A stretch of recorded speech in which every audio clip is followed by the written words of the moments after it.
supplies you will need are, you can use my imagery and kit. There's a kit on my website that you can download, and I'm going to show you what's included in that. Or you can use your own imagery and things that you might want to get started with. I am today going to show you how to create this journal in a very simple way, and then that will be the springboard for you to move forward. I'm also not going to fill the journal with everything today. We're putting in the pieces like the skeleton, the spine, the pieces that we can then add things to. And I will do additional videos on what I add to this journal.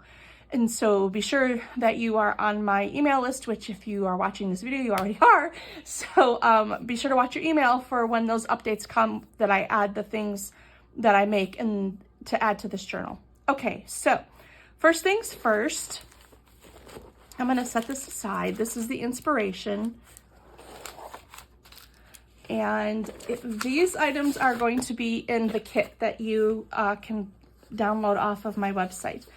You have a series of images here.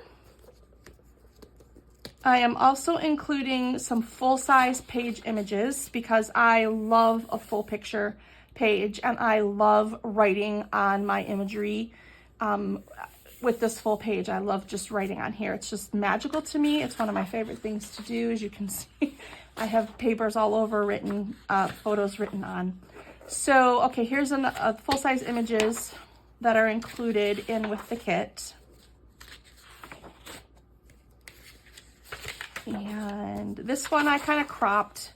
So we're gonna tear this and it'll be a smaller page within the journal.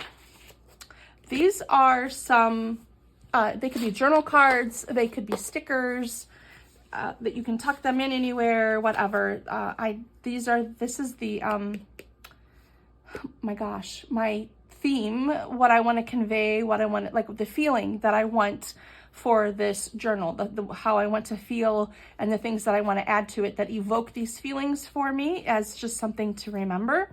And so this page here is printed on watercolor paper. And you could also print it on sticker paper and you could use them as stickers. I also, once I cut them out on the watercolor paper, I have this corner rounder that I will link below. And then I just, goodness me, I can't talk today. Cut the corners on these so they have just a little bit more of a finished look. You don't need that. I just thought that was kind of fun and I liked how it looked. Okay, so then now here are some vintage ephemera that I'm going to add into the kit as well that you will be able to use in your journals in whatever way you'd like. You could make these whole pages, you could use these for collage. It's up to you how you want to use them. But so we have this vintage camera, which I thought was awesome. I love it. And so there's that. And then here's just some other vintage like ledger papers. And there's those, okay? And then these are some background pages that I was able to print off. And these are also in your kit. And so these are just a couple of those. This one kind of matches the color theme a little bit in that one. This came out of a journal that I purchased at like Goodwill. And I just loved the color and the leaf on there. I am going to use this page. I'm probably going to rip this out and then use this in the journal. And here's another like patterned background, and I already kind of doodled on it, but that's okay. Okay, so those are the things that are included in the kit for download on my website. You can use those or you can use your own imagery. The next thing I'm going to share with you are the other papers to go inside of your journal. Some ideas, okay? You don't have to have everything I do or use everything I'm using. I'm just giving you some suggestions. And one thing I would start with would be having some watercolor paper because it's sturdy and it'll help give your book a little bit more stability. I have some watercolor pages in through here and it just helps stiffen things up a little bit versus it being all soft paper. So I have some watercolor, pieces of watercolor, scraps. These are scraps that I cut off of another, larger piece that I have left over. Here's the other thing I want to say. I am all about easy for the most part. And so the size of this journal is going to be housed in a piece of paper. I'm just going to use this as an example of a piece of printer paper that's 8.5 by 11 and folded in half. this is what I want to use to house everything that we're gonna make or that we add into here. And that's just for simplicity's sake. And most of us have this laying around, okay? And then I have all different sizes of pages that will fold and just kind of go into the book as well. And I like that. I like the sporadic, you know, nature of all of these pages being different sizes, and it just invites different levels of creating. I mean, here, these pages, I actually just did some color swatches on, and you know, how they made me feel and what I liked, and I've referred to those, you know, often. So yes, there's that. And also okay, so we have watercolor paper. Another great one would be like newsprint. I love newsprint. And it makes awesome collage paper too. And I like writing on it with white pen, like I did this here. And it just reminds me of like the fun when I was a kid and they had those like invisible ink pens. Okay, continuing on with papers. My camera keeps shutting off on me, so forgive me if I repeat myself. I'm trying to remember what I said last. So additional papers that you can use within your journals. This is wrapping paper, like packaging paper out of a shipment we got from Amazon, and I just ripped it down to size, and I have that. The other great thing are book pages from books from Goodwill or the dollar store, or estate sales, garage sales, old books you might have that you don't want to use anymore. You can just take these and turn these into pages within your journals to write on, create art on, whatever you would like to do with that. Another one would be tracing paper. I love tracing paper. I love having it in my journals to write on, create art on, also have it like in front of an image. It's inviting, and then, you know, you turn the page and then there's your imagery to look at. That's one of my favorite things to do. With the tracing paper, it just adds another element of design to your journal. The other thing I have here would be like your own artwork or other printouts of things that you like that you would want to incorporate in your journal.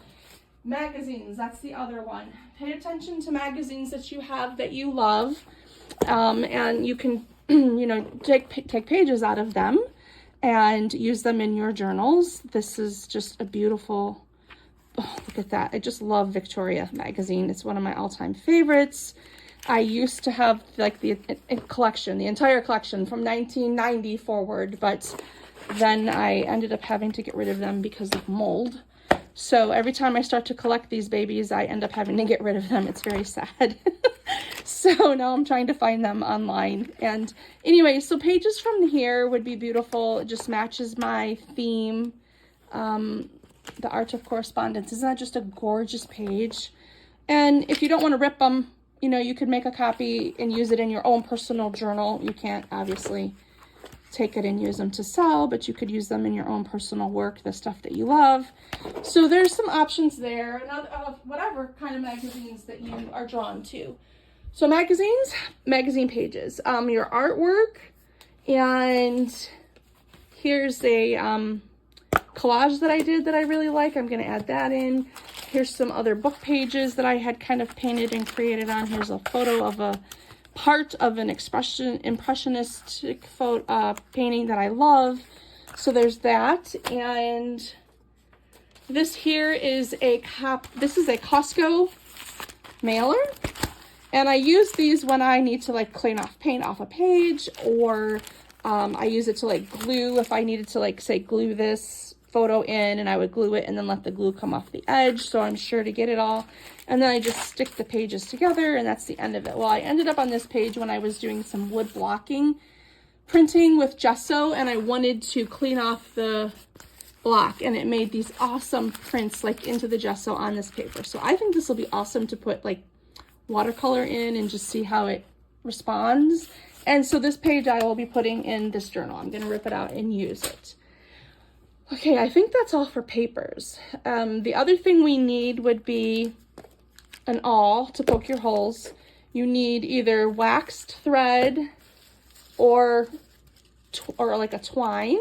And you can also, if you just have twine and you had a candle, I only have like encaustic medium right here, but you would take the twine and just hold it and just run it along the candle, and then that would just wax this thread for you. And the wax just helps to not have it rip your pages as much. You can also do the same thing with multiple pieces of embroidery thread.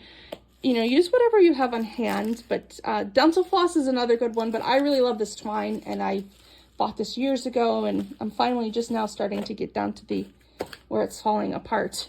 No longer a spool of twine. Okay, so you need the awl and papers and twine. Here's some lace, other textiles, other fabrics, things that are inspiring to you that you want to add in there. And this is just the beginning. I'm giving you all of these options and suggestions and ideas, and I don't want to overwhelm you, but I just want you to see that you can just add and use anything you have on hand. The other thing I like to have are these small papers that can be folded in and put in the journal. And then what happens is you could use this to write something on or create a mini painting or whatever, or you could use it to create a new page within your journal. Say you know, down the road you have a bigger piece you want to add in. Well, then you're able to just glue these things on and create a new page. And so I like incorporating a few of these throughout the journal as well. Just gives me options to come back in at another time and add more in. Okay, in the next video, I am going to share with you how easy it is to put all this together.